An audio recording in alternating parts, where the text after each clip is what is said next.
Hi everybody, here's my follow-up video to the video that I just made about the weird problems of having shared custody of a child, the strange and unique problems. So here's the follow-up video that I promised with the 4 tips, the main tips. I kind of covered some of these in the previous video, but I just wanted to make sure that they were covered properly in this video. So these 4 tips will hopefully make your advice easier, make your life easier. But if you've got any more ideas, any more tips, anything that's helped you, let me know in the comments box. It's good to all get chatting and sharing and have a little community and, reach out and feel less alone about things. So, okay, so my first tip is to be upfront with people. So just generally be upfront with people. But also, don't end up in situations where you feel as if you have to justify every little segment of your breakup and you have to justify any decisions that were made. So be upfront with people, but then don't be afraid to just move the conversation forward and even change the subject if you have to, because it's your life, it's your decisions, it's what's best for your child. Chances are other parents are going to have different ways of doing things, and you might have different opinions about things, different ways that you would deal with things. So it's good to be upfront with people, because then you're not hiding a part of your life and you're not making it harder for yourself by being secretive. Tip number 2, seek support. So just seek whatever support appeals to you, whatever support is just going to help you with your situation. So, seek out other parents who are in a similar situation than you. And I think the main reason for this is so that you can help and support each other through things. Also, I think if you seek out support with a situation that's a bit unusual, it can make you feel less isolated, which for me personally is a big thing. And the thing is, when you're in a bit of a weird situation, you can feel as if you're the only one. So even though you know you're not the only one, you can feel as if you're in this unique, bizarre situation with unique, bizarre emotions that nobody else in the world is going to understand. When we're stressed, we kind of get into a very insular place. We can become very tunnel vision, and we can convince ourselves that we're the only one and that nobody can understand. And I'll tell you what, there will be thousands of people out there who are going through exactly what you're going through and have a lot of the same emotions, and they're probably feeling isolated and alone.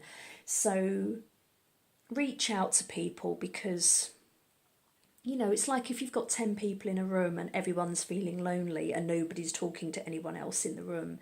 It's a bit daft, isn't it, if nobody even attempts to reach out in that community of 10 people when everyone's feeling alone but nobody's reaching out to other people who are going through a similar thing.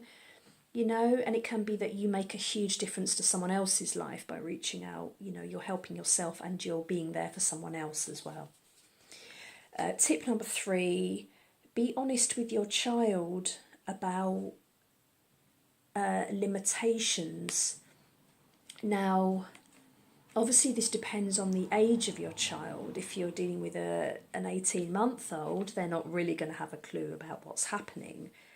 They might understand on some level, but they won't really understand about what a breakup means, or they'll just know that they're with mummy and now they're with daddy, and they'll just maybe feel the basic emotion of love or upheaval or fear, upset, but they won't really understand on a deeper level what's happening. But with older children, especially if they're very bright and they're inquisitive and they're asking questions like, why aren't you and daddy together, or why aren't you and mummy together, why can't I be with mummy and daddy at the same time, which was a question that my daughter kept asking me, and I found it really, really hard to deal with. It was very, very hard to deal with without feeling defensive and without feeling guilty. And I would just explain to her, I would pitch it at her level and explain to her that, mummy and daddy aren't together because sometimes you know, it depends how much you want to say. You don't want to say too much, but you might want to just say, well, you know, sometimes relationships don't work out, and mummy and daddy are now friends, and that, you know, we're better as friends than we are, than, you know, when we were together, and we both love you and we're both here for you, and I'm always going to be your mummy and daddy's always going to be your daddy, or, you know, vice versa. So you want to be honest with your child, because what can happen is that your child starts asking you for things that just aren't possible. And if they're at the temper tantrum kind of age, at the age where they kind of want what they want and they don't understand why they can't have it. For example, my daughter would ask, you know, so there'd be a party. Her friend at school was having a party, and I would check the date of the party, and it would be on a day when I didn't have her. It would be the day when she was with her father. And I would have to say, well, that's not the day that I've got you, darling, so you've got to go and speak to your daddy, because it's up to daddy whether you go to that party, because that's the day that daddy's got you, and daddy might have made other plans. And she would have tantrums, and she would say, I don't understand, or she might say, I want you to take me to the party. And again, it's very, very hard to deal with, because you don't want to block their questions. You don't want to make them feel as if they can't talk to you about this. You don't want to make them feel as if they can't talk about their feelings and their fears. And it's very, very difficult, because allowing them to talk about their feelings and fears means that you have to confront your feelings and fears, and you might be in a place where you're still very vulnerable, maybe quite emotional, and you don't really want to deal with that stuff, but you have to, because you have to show your child how it's done.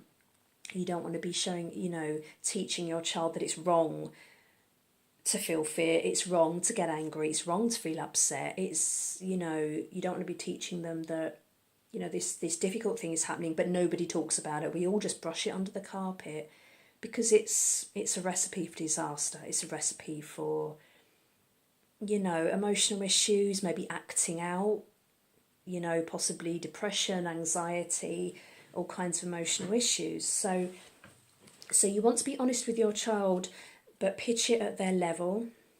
You know, so if they're old enough to understand, you can say to them, well, you live with mummy and you live with daddy, or you live with mummy and you stay with daddy, or however it is.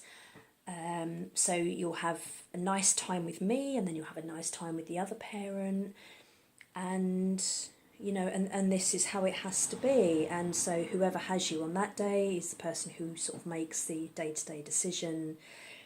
So you want to be honest with your child about the limitations, but allow them to be able to come and talk to you about their feelings. You don't want to be blocking them, and you also want to be reassuring them whenever possible, particularly if it's still the early days of a breakup. My daughter went through a good year to a year and a half of, you know, some really bad anxiety after me and her father broke up. And we broke up, and it was kind of, it wasn't amicable, but it wasn't, there wasn't screaming and shouting in front of, you know, a child. It was kind of kept away, but maybe children pick up on things. They've now discovered that even babies will pick up on anxiety in a mother, or in, you know, in the parents. Babies will pick up on anxiety, and it will affect their behaviour, which is quite something to think about. Even if you think you're being the best actor in the world and hiding everything, children will just pick up on the emotions. It's like cats picking up on things, you know, dogs picking up on feelings. If you're feeling sad, your dog gives you a bit of extra attention, because they just know that you're not quite yourself. So be honest, but allow emotional openness and communication. Allow your child to, you know, allow a conversation. I made a point of saying to my daughter, you know, whatever you're feeling, you can always come and talk to me, and you can always go and talk to your daddy. If you can't talk to this person or that person, or you can't talk to your teacher, you know, you can come and talk to me anyway, and you can tell me how you're feeling. And if she, you know, occasionally she'd get a bit upset, and she'd say, Mummy, I'm upset, but I don't know why I'm upset. And I'd say, okay, well, why do you think you might be upset? And I would try and sort of get to the bottom of it. And usually there'd be a bit of anxiety there, or just a bit of sadness, and I'd give her a big cuddle and read her a story, and just give her a bit of reassurance, and then she'd be fine. And she had a phase of that. sleeping problems, anxiety, crying a lot, crying a huge amount, stamping her feet, you know, acting out. So you can get a phase of that, and it is normal. But if you're worried about it, go and talk to somebody, go and talk to the school, get as much support as you can with it. And then the fourth tip is you want to be making communication with your ex as simple as possible. This is the fourth tip, to make life as easy as possible. So, you know, you might be very lucky, you might have very good communication with your ex. It might be that you're both on the same page and you both know that you know both of your top priority is what's best for your child, and you're able to figure things out. But maybe in a lot of cases it's not the case, and you may have someone who's very manipulative, or someone who's lying, or someone who just refuses to communicate, and you just need to do whatever it takes to make that communication possible. If you have to minimise your time with that person, minimise the times during handovers without upsetting the child, then you just need to do what you need to do. So in my case, I have a contact book which helps me. I'll show you. You just get a big hardback book, and it's recommended by court. It's recommended by family courts that if there are problems with communication between the parents, you have a book and you write things in the book. You write down questions.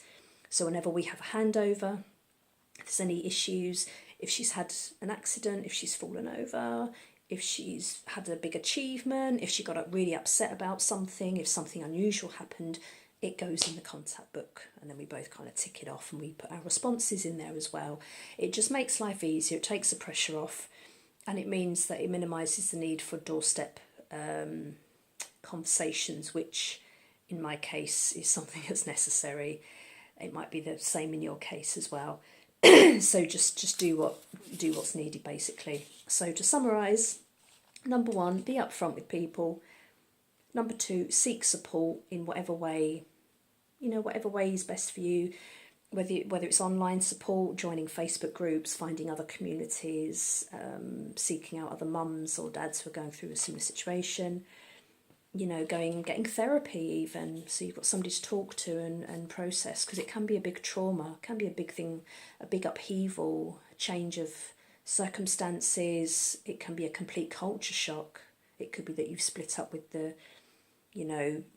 with your child's father, and you're now in a completely different living situation and a different financial situation, so you need to get support if you need it. Number 3, be honest with your child, but allow them to be able to talk to you, reassure them when needed.